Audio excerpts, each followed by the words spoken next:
گرنگیدان بە بەرهەمی ناوخۆی هاوکات و مشتومڕانی کە سەبارەت بەم بابەتە دروست بووە من لەگەڵ میوانەکەم قسە دەکەم بەڕێز ڕێباز ئیسماعیل بەڕێبەری سامانی ئاژەڵی هەولێر لێر لەگەڵما بەڕێز ڕێباز زۆر بەخێر بێ ئەوەی کە باسی لێوە دەکرێت بۆ بەرهەمی خۆماڵی لە هەرێمی کوردستان ئێوە چۆن هەڵسەنگاندن بۆم بابەتە دەکەن لە هەرێمی کوردستان چۆن چاودێری بەرهەمی ناوخۆی دەکرێت زۆر سپاس بۆم دەرفەتە بەخێر بێ ئێمە لە هەرێمی کوردستان ژمارەی پرۆژەی چێلگە پەلەوەریەکان ڕۆژ بە ڕۆژ ڕوو لە زیاد بوونە ئەمەش لە چوارچێوە ئەو گرنگدانەی کابینەوەی حکوومەتی هەرێمی کوردستانە بە تایبەتی ڕێزا جەنابی سەرۆکی حکوومەت کە پاڵپشتی زۆری بۆ کەرتی کشتتوکاڵ و سامانی ئاژەڵ کردووە و بۆیە ئێمەش گرنگی تەواو بۆ بابەتەکە درراوە بەرهەمەکان ڕۆژە ڕۆژ ڕوو لە زیادبوون کردیا ئێستا ئەمە بەرهەمی چێلگە پەلەوەریەکانمان لە پێداویستی ناوخۆ زیاترە و گەیشتنە خۆبژێ بگرە هەناردەی دەکرێت و بەشێکی ڕۆژانە هەناردەی شارەکانی ناوەڕاست و باشووری عێراق دەکرێتەوە و ئەو پرۆژانە لەژێر چاودێری و کۆنتترۆلی حکوومەتی هەرێمی کوردستاندا کە هەموو پرۆژەیەکی پەلەوەری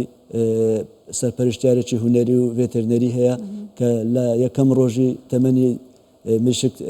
چاودێری دەکەێت تاکو دەگاتە تەمەنی فرۆشتن و هەموو ئەو ڕێکارانی تێدا بەکاردێنرێت بە پێی ڕێکارەکان و ڕێنمایەکانی حکوومەتی هەرێمی کوردستان لەژێر چاودێری و کۆنتترۆلی خۆماندایە. زۆر باشە ئاماژتان بەوە کرد کە ئەو بەرهەمانەی کە لە ناوخۆ بەرهەمی پەلەوەری بە تایبەتی ئەگەر ئاماژە بە مریشک بکەین ڕەوانەی شارەکانی دیکەش دەکرێت جگەلەوەی لە کوردستان هەیە ڕێژێ بەرهەمی ناوخۆ چەندە و چەندی ڕەوانەی شارەکانی دیکە دەکرێت و بۆ چۆ شوێنێک بە دیاریکراوی ڕەوانە دەکرێت و خوازیاری بەرهەمی ناوخۆی هەرێمی کوردستانە. ئێمە لە پەلەوەری گۆشت گەیشتنە خۆبژێوی ئێستا ئەمە لە هەرێمی کوردستان نزیکەی 300,000 تن ساڵانە بەرهەمی گۆشتی مریشکمان هەیە کە پێداویستی ناوخۆ 140,000 بۆ 150,000 تەنە لە ساڵێکدا ئەو زیادەیە کە دەمێنێتەوە لە بەرهەمی ناوخۆ هەناردەی شارەکانی ناوەڕاست و باشووری عێراق دەکرێت و ڕۆژانەش ئەو بەرهەمانە خواستی زۆر زیاتر لەسەر و زیاتر داواکای لەسەر لەو شاراندا بۆیە ئەمە حکوومەتی هەرێمی کوردستان زۆر پاڵپشتی بەرهەمی ناوخۆی کردووە و هانی جوتیار و ئەو خاوەنکارانرا بۆی پەرە بە بواری پەلەوەری سامانی ئاژەڵ بدرێت بۆی بتوانرێت بێتە کۆڵەگەیەک بۆ ئاسایشی خۆراکی ئەم وڵاتەمان. ئەم پەرەسەندنە تا چەندە کاریگەر بووە و تا چەندە پەرەی سندووە لە چاو ساڵانی پێشووتر ئێستا ئەڵەی گەیشتونێتە ئاستی خۆبژێوی چۆن چاونراوە پەرە بە ئەم بەرهەمانە بدرێت. پێش ئەوەی کابینەوەی حکوومەتی هەرێمی کوردستان دەست بەکار بێ ئێمە لەمای ئەو 5 ساڵی ڕابردوو ژمارەی پرۆژەکانمان لەو ئاستەنەوە ئەمە بە ژمارە پرۆژەکانی پەلەوەری گۆشت 1400 تا 1500 پرۆژە بەڵام ئێستا خۆشبەختانە زیاتر لە 2000 پرۆژەی پەلەوەری گۆشت لە هەرێمی کوردستان هەیە ئەمەش گرنگی کابینەوەیم بۆ استراتیژی جەنابی سەرۆک وەزیران بۆ کەرتی کشتتوکاڵ دەردەخاتر و بۆیە ئێمەش وەکو حکوومەتی هەرێمی کوردستان و لایەنی تایبەتمەند لەم بوارە زیاتر هاوکار دەبین زیاتر پاڵپشت دەبین بۆ ئەوی بتوانین پەرە بە بەرهەمی ناوخۆ بۆ ئەوی بتوانین بەرهەمێکی تەندروست و فرێش ڕۆژانم بخەینە بەردەستی هاوڵاتیان و بگرە بنێ هەناردەکانش لەو بوارەدا. زۆر باشە لەگەڵ بەرفراوانبوونی پرۆژەکان بێگومان ئەرکێکی زیاتر ئەکەوێتە سەر ئەو لایەنانەی کە چاودێری بەرهەمی ناوخۆیی دەکەن لە ڕووی پاراستنی سەلامەتی هاوڵاتیان و پاراستنی بەرهەمی سامانی ئاژەڵی لە کوردستان بە تایبەتی توانراوە بە گشتی زامەنی تەندروستی هاوڵاتیان بکرێت لە چاودێریکردنی ئەم پرۆژانە و ئەو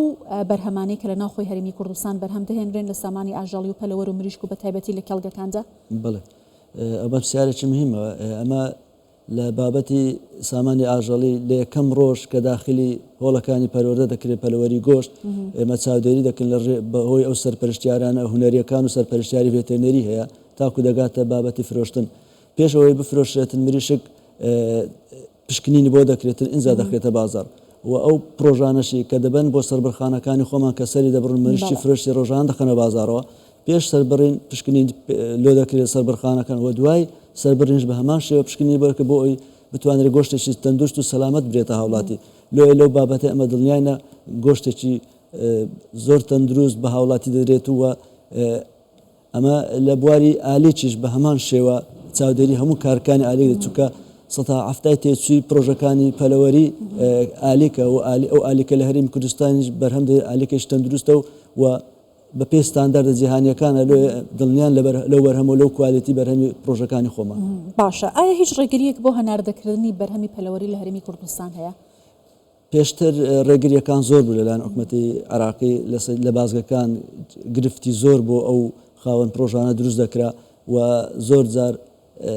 نیان دەتوانانی بەرهەمەکان لەو شارانە ساغ بکەن و ئەمەش کاریگەری ڕاستەوخۆی دەکردە سەر بازاڕیان نرخەکانی پێدا دەبەزێت. ئێستا خۆشبەختانە هەنگاوێکی لێک تێگەیشتن لە نێوان حکوومەتی هەرێمی کوردستان و حکوومەتی بەغدا دروست بووە کە بتوانێت بەرهەمەکانی پەلەوەری گۆشت بە تایبەتی بە ئاسانترین شێوە بگاتە ئەو شارانە و ڕێگری لێ نەکرێت. هەنگاوەکانیش بەرەو پێشتونی باش بەخۆ بینە لە نزیکترین کاتی ئایندەدا ئینشاءالله ئەو بابەتەش دەچێتە بوار جێبەجێکردن. کەواتە خواست لەسەر بەرهەمی هەرێمی کوردستان بەرهەمی ناوخۆی لە شارەکانی عراقیش ڕوو لە زیادبوون دەکات؟ بەتاکید ئێستا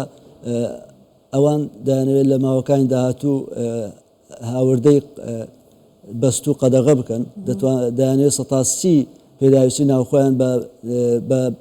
چێژگە پەلەوەرەکانی هەرێمی کوردستان پڕ بکەنەوە. ئەمەش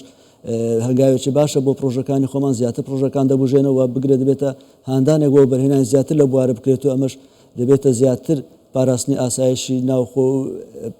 بەربوومەکانی چێلگە پەلەوەریەکان. کەواتە هەرێمی کوردستان دەتوانێت ئەو پێداویستیانەی کە خواستی عراقیشی لەسەر پڕ بکاتەوە لە ڕێگەی پەرەپێدانی پرۆژەکان و ئەو بەرهەمانێک لە ناوخۆی هەرێمی کوردستان بەرهەم دەهێنرێت؟ بەتاکید ئێستا ئێمە بەشێک لە بەرهەمەکانمان هەناردە دەکرێتن ئەوەی لە پێداویستی ناوخۆ زیاترە کە ئەوان پشتی پێدەبەستنەوە خواستی زۆریشان سەر بەرهەمەکانی ما هەیە. ئەمە بگرە لە هێلکەش لە هێلکەی خواردنیش گەیشتینە خۆبژێوی و بگرە بەشێکی ینی 150 بەرهەمەکانمان زیاتریش بۆ بگرە بە پێی پێداویستی ناوخۆ هەناردەی شارەکانی ناوەڕاست دەکرێتن. لێ ئەوان خواستی زۆریان لەسەر بەرەبوومی ناوخۆی چونکە دەزانن بەرەبوومێکی تەندروست و بە کوالیتی و لەژێر چاودێری و ڕێکارەکانی حکوومەتی هەرێمی کوردستان بەرهەم دێنرێت. باشە بە بەراوردکردن لەو بەرهەمانەی کە وەکو ئاماژەتان پێکرد بەرهەمی بەستوو یا گۆشتی بەستوو هاوردە دەکرێت کوالیتی ئەو بەرهەمەی لە ناوخۆی هەرێمی کوردستان پێک دەهێنرێت چۆن ئەگەر بەراوردێکی بکەین لەگەڵ ئەو بەرهەمانەی دیکە؟ بێگومان ناتوانین مقارنە بکەین چونکە تو بەرهەمێکی کوالیتی بەرز و فرێژ لەژێر چاودێری و کۆنتترۆلی خۆتە کە زۆر سەلامەت و تەندروسترەوە بە کوالیتیش بەرزتر دەخەی بەردەستی هاوڵاتیان لێ ئەمە هانی هاوڵاتی دەین بەرهەمی ناوخۆ پاڵپشتی بکەن و بەرهەمی ناوخۆ بەکاربهێن بۆ ئەوی بتوانێت زیاتر پرۆژە بژێتەوە. ئەمەش ئەو پرۆژانێمە بە دەیان هەلیکاری ڕەخساندووە لە خەڵکی هەرێمی کوردستان و بە سەدان خێزان سوودمەند بووینە لەو بابەتە و هەلیکار تێدا سوودمەند بووینە. لێ ئەمە هانی هاوڵاتی خۆمان دێن مریشتی فرێشی پرۆژەکانی خۆمان بەکاربێنن و هانی هاوڵاتی دێن زیاتر لەو سەربەرخانانەی کە ناوخۆ سەردەبڕێ ڕوو بکەنە و سەربەرخانانە و مریشتی فرێشی ڕۆژانە تێدا بەکاربێن. حکوومەتی هەرێمی کوردستان تا چەندە پاڵپشتە هەم بۆ بەڕێوەبردننی ئەرکەکانی ئێوە هەم بۆ بەرفراوانکردنی پرۆژەکان و ئەوەی گشتی باس لەسەر بەرهەمی ناوخۆ واژەڵی و پەلەوەری لە هەرێمی کوردستان دەکرێت؟ بەتاکید حکوومەتی هەرێمی کوردستان زۆر پاڵپشتی کردووە و بگرە پاڵپشتی پرۆژەکانیشی کردو بە شێوەی ناڕاستەوخۆ بۆ نمونە کارەبای بۆ پرۆژەکان بە شێوەیە کشتتوکاڵی هەژمار کردووە کە پێشتر بە شێوەی پیشەسازی بۆیان هەژمار دەکرا ئەو یەک لە پاڵپشتەکانە و پاڵپشتێشتر لێخۆشببوونی گومرجی کردە بۆ هەندێک بابەتی کەرەستێ سەرێتایی ئالیک کە